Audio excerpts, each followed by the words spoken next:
اب سب کو خداوند یسوع مسیح میں سلام۔ آج ہم پڑھتے ہیں زبور 139 اور اس کی 6 آیت سے، یہ عرفان میرے لیے نہایت عجیب ہے،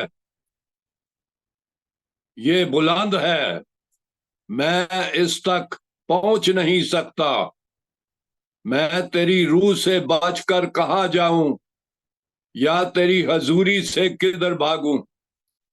اگر آسمان پر چڑھ جاؤں تو تو وہاں ہے، اگر میں پاتال میں بستر بچھاؤں تو دیکھ تو وہاں بھی ہے، اگر میں صبح کے پر لگا کر سمندر کی انتہا میں جا بسوں تو وہاں بھی تیرا ہاتھ میری رہنمائی کرے گا اور تیرا دہنا ہاتھ مجھے سنبھالے گا۔ خدائے قادر مطلق، کائنات کا خالق ہمیں چنتا ہے، اس کا مقصد نہ صرف ہمیں ابدی موت سے بچانے کا ہے بلکہ اس کا پیار اس سے کہیں زیادہ آگے جاتا ہے۔ وہ اپنے ہر بچے کے ساتھ نزدیک تر رشتہ چاہتا ہے جس میں اس کے یہ مطالبات ہیں۔ پہلی بات مخصوصیت، کہ خدا نے اپنی مخصوصیت ہمیں یسوع کے ذریعے گناہ سے بچانے میں دکھائی، کہ پاک روح کو ہمارے اندر رہنے کے لیے بھیجا اور ہمیں ابدی زندگی کا وعدہ دیا۔ ہمارا ٹھیک رد عمل اس کی تابعداری کے لیے فیصلہ کرنا ہے کہ اندرونی رویے اور بیرونی کردار میں اس کے تابعدار ہوں۔ دوسری بات کہ اس کے ساتھ صاف گفتگو ہو۔ نزدیکی رشتہ قائم کرنے کے لیے اپنے گہرے خیالات اور احساسات دکھائے جاتے ہیں اور ایک دوسرے کی بات احتیاط سے سنتے ہیں۔ خدا ہمارے ساتھ اپنے کلام کے ذریعے اپنے متعلق اور اپنے منصوبے کے متعلق بات کرتا ہے، اور وہ سننے کے لیے ہر وقت تیار ہونا ہے۔ زبور 10:17۔ تیسری بات یہ کہ دل کو کھلا رکھیں۔ خدا ہماری فطرت، دنیا کی حالت اور اس کی صرف ایک دل کے متعلق بات کرتا ہے جو یسوع مسیح ہے، وہ اس کے متعلق بات کرتا ہے۔ وہ ہمارے متعلق سچائی بتاتا ہے، پھر ہمیں فیصلہ دیتا ہے کہ اس کے پیچھے چلے۔ ہماری ذمہ داری کہ اس کے حضور اپنے خیالات، کردار اور جذبات میں دیانتدار ہوں۔ نجات مسیح میں پہلا قدم ہے، یوحنا 3:16 ہے، خدا کے ساتھ نزدیک کی اختیار کریں۔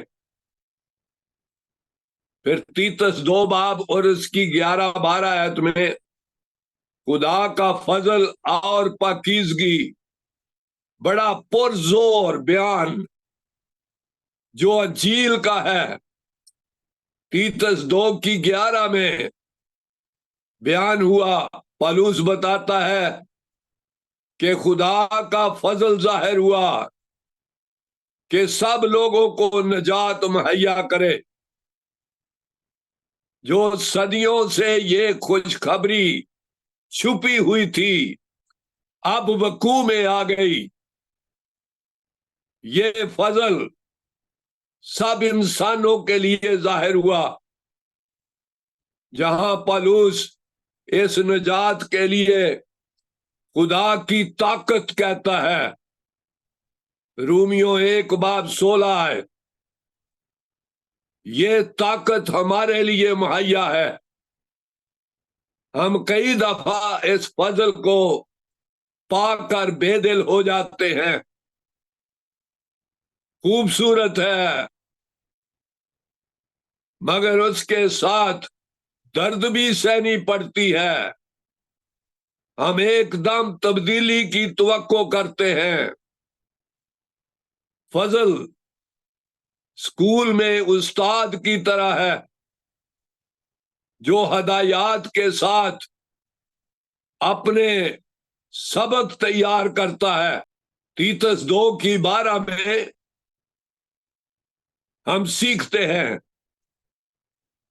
کہ اس سبق میں تربیت کے ساتھ کیا ہے.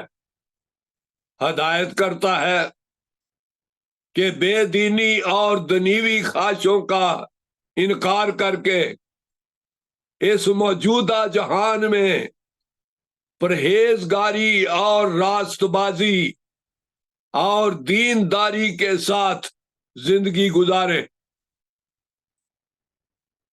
ہم گناہ کو نہیں کہہ سکتے ہیں اور یہ سیکھیں. ہم سیکھ سکتے ہیں کہ پاکیزگی کیا ہے اور حاصل کرنے کا طریقہ معلوم کریں اور پھر اسے کردار میں لائیں.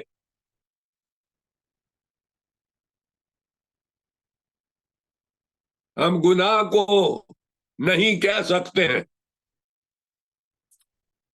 صرف خدا کے فضل سے ہم راست زندگی رہنے کی کوشش کر سکتے ہیں. یہ سیکھنے میں وقت لگ سکتا ہے، مگر اس اسکول میں ترقی خدا کے فضل کو اہمیت دینے پر ہے. خدا کا فضل آپ کو طاقت دے گا، جرأت دے گا کہ آپ اس کے لیے زندگی بسر کریں، اس کی تابع داری کریں. آئیے ہم دعا کریں. پھر خداوند یسوع مسیح میں ہمارے آسمانی باپ، ہم خداوند یسوع مسیح کے پیارے عظیم جلالی ابدی زندہ نام کے وسیلے سے تیرے پاس آتے ہیں. پیارے خداوند تیرا شکر، تیری تعریف، تیری حمد کرتے ہیں، تیری ستائش کرتے ہیں. خداوند ہم سب کو اپنے فضل میں اپنے ہاتھ میں محفوظ رکھ، اپنی تابعداری کی طاقت دے اور تیرا پیارا نام جلال پائے. پھر سے ہمیں اپنے وقت پر اکٹھا کر، پاکستان پر اپنے عظیم ہاتھ کو بڑھائے رکھ، تیرا نام جلال پائے. سب نوجوانوں کو، سب بہن بھائیوں کو تیرے عظیم ہاتھ میں سونپتے ہیں. خداوند ان کی حفاظت کر، اپنی راہ پر گامزن رکھ. خداوند یسوع مسیح کے پیارے عظیم جلالی نام کے وسیلے سے مانگتے ہیں، آمین.